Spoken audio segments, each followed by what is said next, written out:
موقع اگر محمد رضا شاه فقید نجنگید به خاطر اینکه انقدر ایران اعتبار داشت که کسی جرئت نمیکرد باش بجنگه. آخه یه حرفایی داری میزنی اینجا که نرفتی رو منبر ما مثلا ببخشید ما رو چی فرض کنی بخوای این داستان، مردم همه میدونن. بعدش هم طرف میخواد بره خارج از کشور، نه تو کشور خودش اصلا لخ بشه. به تو چه ربطی داره؟ آخه تو چی کاری؟ اصلا من میخوام تو کشور خودم لخ بشم، میخوام برم لب آب، میخوام دست دوست دخترمو بگیرم.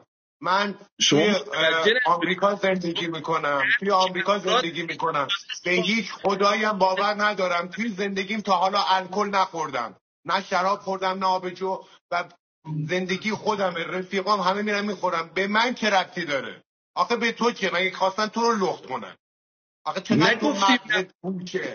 آخه یه دهنتو ببر، من دارم حرف میزنم دیگه. من موقعی که تو داشتی حرف میزدی و حرفای مسخره تو داشتم میشنیدم. 40 حالا تو ثانیه. دهنتو به من گوش کن. مردم دلشون میخواد برن تفریح کنن، من دلم میخواد دست دوست دخترمو بگیرم برم اصلا وسط میدون آزادی لبشو ببوسم. به تو چه؟ اصلا دلم میخواد برم مشروب بخورم. آخه به تو چه ربطی داره با اون قیافت؟ آخه یه حرفی داری میزنی سالار مردم دارن بهت میخندن. آخه آقای محترم، مردم متاسفانه میخوان برن سالار لب 20 ثانیه کشور دیگه برنامه خودشون. به پایان میرسه. ممنون از سالار غلامی. آقای مهدی